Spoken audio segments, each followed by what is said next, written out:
When Yaakov met Rachel at the well, he was overcome by emotion. One emotion was tremendous joy and a tremendous sense of affection. But the pasuk ends with the words, Vayisa kolo vayef. He raised his voice in a cry. He began crying. Rashi explains why is he crying now. He should be filled with joy. Rashi explains, he came with empty hands. He said, my father's servant Eliezer came to the well to meet my mother with a tremendous wealth, 10 camels laden. And I come without anything to give the kala. He began crying because he felt so empty. How could he come to the kala without a gift? This Rashi is very interesting if we take into account who we're dealing with. Rachel Imenu was a woman of unimaginable righteousness. She was a woman who lived in a totally different orbit. Material possessions, little trinkets didn't matter to her. It'd be hard pressed to imagine that it really bothered her that she wasn't being given some little golden yellow medal that shines. But even more, for years and years she waited for this man. She knew that this was the man she was to marry. She waited for this man. She knew that this was the tzaddik of the generation, and she knew that she would share this world and the world to come, eternity, with this man. He finally arrives, and she meets him, and he feels so down, so bothered that he doesn't have trinkets to give her, that he literally lifts his voice in a cry, lets out bitter lamenting.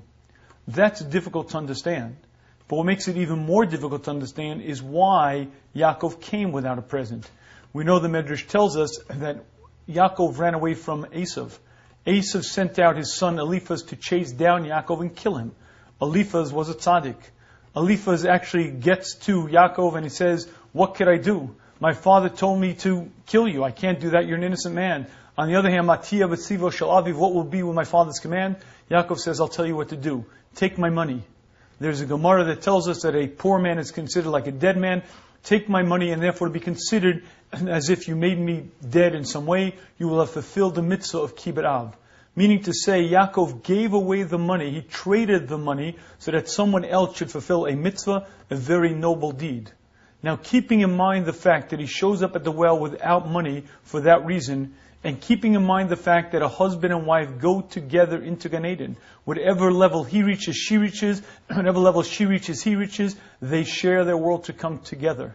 Could you imagine a woman of Rachel Imenu's stature? A woman who's literally living on this earth but barely keeping her feet on the ground, but living in totally other orbits?